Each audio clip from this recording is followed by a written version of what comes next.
अस्सलाम वालेकुम वरहमतुल्लाहि वबरकातुहू। उम्मीद है आप लोग सब खैरियत से होंगे। मैं भी अल्हम्दुलिल्लाह अल्लाह का लाख लाख शुक्र है सना खैरियत से। आज इंशाल्लाह जिस वीडियो रिएक्शन देने जा रहे हैं, हंसी टीवी चैनल का नाम है।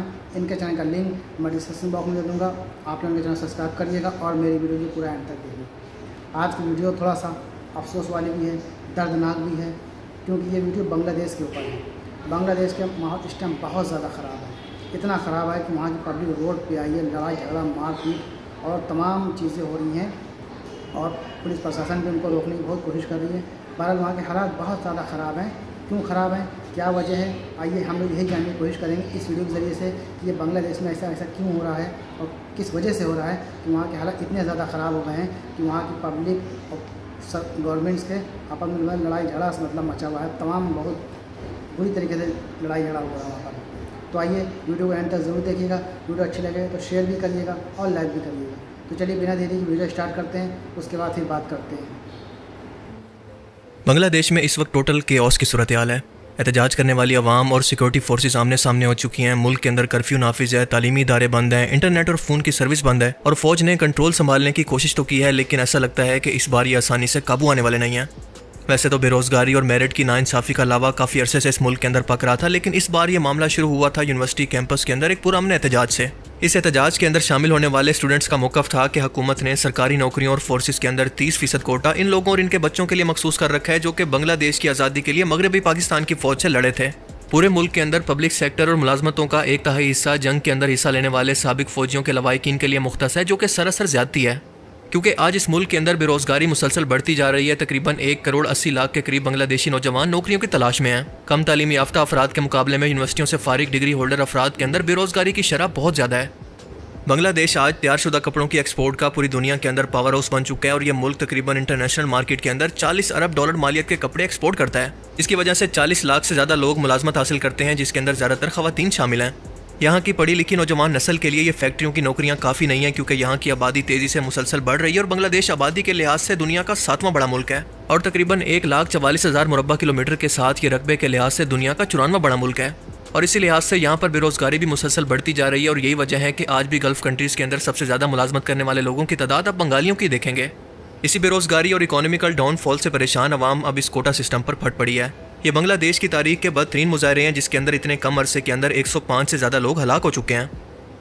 बांग्लादेशी वज़ीर आज़म शेख हसीना वाजिद के 15 साला दौरे हुकूमत के अंदर दारुल हुकूमत ढाका के अंदर नई सड़कें, पुल, कारखाने और मेट्रो बनाकर काफ़ी हद तक मुल्क को तरक्की तो दी गई, लेकिन असल तरक्की अवाम का लिविंग स्टैंडर्ड बढ़ाना होता है। लोगों को तालीम देना, इनको हुनर सिखाना, इनके लिए हुनर के मौके पैदा करना किसी भी हुकूमत की प्रायोरिटी होनी चाहिए। आम पब्लिक इसीलिए हुक्मरानों को अपना वोट देती है, लेकिन पुलों और सड़कों के अंदर क्योंकि करप्शन होती है और पैसा ज़्यादा बनता है, लिहाजा ऐसे पॉलिटिशियन की तरजीह यही होते हैं।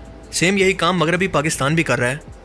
इसलिए आज के टाइम के अंदर बांग्लादेश के अंदर करप्शन बहुत ज़्यादा हो चुकी है। खास तौर पर हुक्मरान जमात के करीबी लोग इसके अंदर बहुत ज़्यादा मुलविस हैं और एक लंबे अरसे से इस मुल्क के अंदर करप्शन बगैर किसी एहतसाब के जारी है। यहाँ तक कि बांग्लादेश की वज़ीर आज़म शेख हसीना के चपड़ासी के अकाउंट से कुछ ही अर्सा पहले 400 करोड़ रुपए निकले। अब बाकियों की करप्शन का अंदाज़ा आप खुद लगा लें। इस मुल्क के अंदर बेरोजगारी इंतहा को पहुंच चुकी है और इस सूरत हाल के अंदर 100 में से 30 नौकरियां इन लोगों के बच्चों के अंदर बांट देना, जिनके बड़े पाकिस्तान के खिलाफ जंग के अंदर शरीक थे, ये कहाँ का इंसाफ है। शुरू में ये मुजाहरे पुरअमन एहतजाज से शुरू हुए, लेकिन जब पुलिस और फोर्सेस ने तशद्दुद और डंडे और गोलियां बरसाना शुरू की तो ये चिंगारी एक आग के अंदर बदल गई। इस वक्त कर्फ्यू के बाद फौज को ये हुक्म है कि मुजाहरीन को देखते ही गोली मार दे। याद रखें कि कर्फ्यू किसी भी मुल्क के अंदर हालात इंतहाई आउट ऑफ कंट्रोल होने के बाद एक आखिरी ऑप्शन होता है। शेख हसीना वाजिद, जो कि 1996 से इस मुल्क पर काबिज है, अपना इक़्तिदार बचाने के लिए हर हद तक जाने को तैयार है और लगता है कि मुजाहरीन भी इस बार पीछे हटने को तैयार नहीं है, क्योंकि ये एहतजाज अब हसीना वाजिद की हुकूमत का तख्ता उलटने की तहरीक के अंदर बदल गया है। बांग्लादेश की अपोजिशन जमातें शुरू से इंतखाबी धांधलियों के इल्जाम लगाती आ रही हैं और जनवरी के अंदर शेख हसीना वाजिद मुसलसल चौथी बार मुल्क की वज़ीर आज़म बन गई थी। इस इलेक्शन के अंदर अपोजिशन की सबसे बड़ी जमात बांग्लादेश नेशनलिस्ट पार्टी ने हिस्सा नहीं लिया था। तेज़ी से बिगड़ते हुए हालात के पेश नज़र भारत, नेपाल, भूटान और म्यांमार के तलबा ने भी वतन वापसी शुरू कर दी है और भारत के तकरीबन 1000 से ज़्यादा तलबा कोलकाता के रास्ते वापस भी पहुँच चुके हैं। बांग्लादेश के अंदर ट्रेन सर्विस बंद पड़ी है और बस सर्विस को भी रुकावट है। सरकारी टीवी के लिए भी काम करना इंतहाई मुश्किल हो गया है, क्योंकि मुजाहिरीन ने 3 दिन पहले सरकारी टीवी की इमारत को आग लगा दी थी। एक जेल पर हमला करके तमाम कैदियों को भी छुड़वा लिया था। शेख हसीना वाजिद शेख मुजीबुर रहमान की बेटी है और 1947 के अंदर बांग्लादेश मौजूदा पाकिस्तान यानी मगरबी पाकिस्तान का हिस्सा था, जिसे मशरकी पाकिस्तान कहा जाता। इन दोनों के अंदर 1000 मील यानी 1600 किलोमीटर का फासला था और बांग्लादेश की आज़ादी और पाकिस्तान के 2 टुकड़े कैसे हुए, इसकी मुकम्मल तारीख समझना बहुत ज़रूरी है।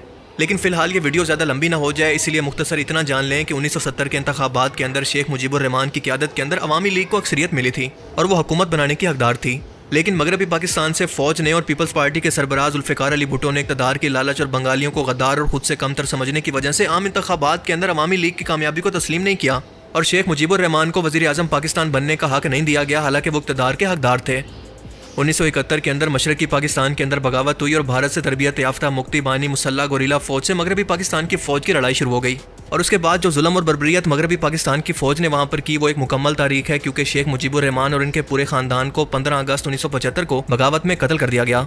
खुशकिस्मती से शेख हसीना वाजिद और रेहाना कत्ल के वक्त यूरोप के दौरे पर मौजूद थी और उन्होंने मगरबी जर्मनी के अंदर बांग्लादेशी सफ़ीर के घर पर पनाह ली। हिंदुस्तान की वज़ीर आज़म इंदिरा गांधी की तरफ से इनको सियासी पेशकश की पनाह भी की गई थी और इस खानदान के जिंदा बच जाने वाले अफराद ने 6 साल तक नई दिल्ली हिंदुस्तान के अंदर जलाद वतनी की ज़िंदगी गुजारी। शेख हसीना 1996 के अंदर इस मुल्क की पहली खातून वज़ीर आज़म बनी और आज तक इस मुल्क पर काबिज़ है। इसके दिल में पाकिस्तान, इसकी फ़ौज और बांग्लादेश के खिलाफ लड़ने वालों के लिए शदीद नफरत और इंतकाम है और 50 साल गुजरने के बावजूद भी चुन चुन कर आज भी इन लोगों को सज़ा दी जाती है जो कि मगरबी पाकिस्तान के हामी थे। ये दुश्मनी पाकिस्तान से सफारती ताल्लुकात ख़त्म करके और इवन के क्रिकेट मैच के दिनों के अंदर भी देखी जा सकती है। बांग्लादेश अपने क़याम से लेकर मुस्तकिल सियासी अफरा तफरी का शिकार है और अब तक वहाँ पर 13 मुख्तलिफ हुकूमतें आ चुकी हैं और कम से कम 4 फौजी मार्शल लॉ भी लग चुके हैं।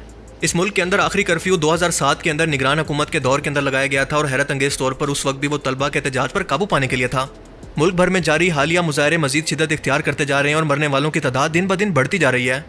मुजाहिरीन से निपटने के लिए दारुल हुकूमत ढाका के अंदर पहले दिन सिर्फ पुलिस को तैनात किया गया था, लेकिन एक मौके पर बॉर्डर गार्ड फोर्स BJB को भी इनकी मदद के लिए बुला लिया गया। इसके बावजूद हालात काबू में नहीं आ सके और अब कर्फ्यू लगाकर फौज को तैनात कर दिया गया है। तफसीलात के मुताबिक बांग्लादेश की सुप्रीम कोर्ट ने इस मुतनाज़ा कोटा सिस्टम की बहाली का हाई कोर्ट का फैसला मनसूख कर दिया और अदालत ने मजीद कहा कि सिविल सर्विसेज के शोबे के अंदर नौकरियों का सिर्फ 5% हिस्सा ही ऐसे साबिक फौजियों के अहले खाना या लवाहिकीन के लिए रखा जाए जो कि जंग के अंदर शरीक थे, यानी जिन लोगों ने बांग्लादेश की आज़ादी की जंग के अंदर हिस्सा लिया था। 1971 में पाकिस्तानी फौज से लड़ाई के दौरान मारे जाने वाले लोगों की औलाद के लिए सरकारी मुलाजमतों के अंदर 30% कोटा 1972 में उस वक्त के वज़ीर आज़म शेख मुजीबुर रहमान ने नाफिज किया था। यह कोटा शेख मुजीबुर रहमान की बेटी शेख हसीना वाजिद ने 2018 के अंदर ख़त्म कर दिया था और 2021 के अंदर इस कोटे को बहाल करवाने के लिए कई अफराद ने ढाका हाई कोर्ट से रुजू किया था। सुप्रीम कोर्ट के इस हुक्म के बाद एहतजाजी तलबा के ग्रुप ने कहा है कि सुप्रीम कोर्ट के फैसले के बावजूद भी वो एहतजाज जारी रखेंगे। स्टूडेंट्स अगेंस्ट डिस्क्रिमिनेशन तलबा तंजीम का कहना है कि हम इस वक्त तक अपना एहतजाज ख़त्म नहीं करेंगे जब तक हुकूमत हमारे मुतालबात के मुताबिक कोई हुक्म जारी नहीं करती। इस तमाम तर सूरत हाल से मुझे ये बात समझ में आती है कि मौजूदा हुकूमत इस वक्त अवाम की नुमाइंदगी नहीं करती और अवाम अब इसका खात्मा चाहती है। असल ताकत जमहूरियत के अंदर अवाम हुआ करते हैं, लिहाजा इस सूरत हाल के अंदर ये देखना पड़ेगा कि हालात किस तरफ जाते हैं। क्या इस मुल्क के अंदर मार्शल लॉ लगेगा या हुकूमत का तख्ता उल्टेगा या फिर हुकूमत किसी तरह से मुजाहिरीन को एतमाद के अंदर लेने में कामयाब हो जाती है। मेरे ख्याल में इस सूरत हाल के अंदर काफ़ी हद तक मार्शल लॉ के चांसेस हैं, लेकिन आपको क्या लगता है? अपनी कीमती राय दोस्तों, ये हमारा रिएक्शन जो हमने देखा, बहुत अफसोस की बात है ये कि वहाँ पे बेगुनाह समझ लीजिए परेशान है, हर तरह से मतलब परेशान है। अब ये क्यों परेशान है, गवर्नमेंट को इस बारे में सोचना चाहिए था, सोचना चाहिए भी। और बस हम सब दुआ करें, सब के लिए दुआ करें, पूरे मुल्क के लिए दुआ करें, अपने मुल्क के लिए दुआ करें, तमाम मतलब पूरे दुनिया के लिए सब के लिए दुआ करें ताकि हर जगह अमन अमान सुकून बरकरार रहे और हम अपने मुल्क हिंदुस्तान इसके लिए दुआ करें। तो ये वीडियो अच्छी लगी तो शेयर ज़रूर करिएगा और लाइक भी करिएगा। फिर मिलेंगे इंशाअल्लाह नेक्स्ट वीडियो में, तब तक के लिए अस्सलाम वालेकुम व रहमतुल्लाहि व बरकातहू।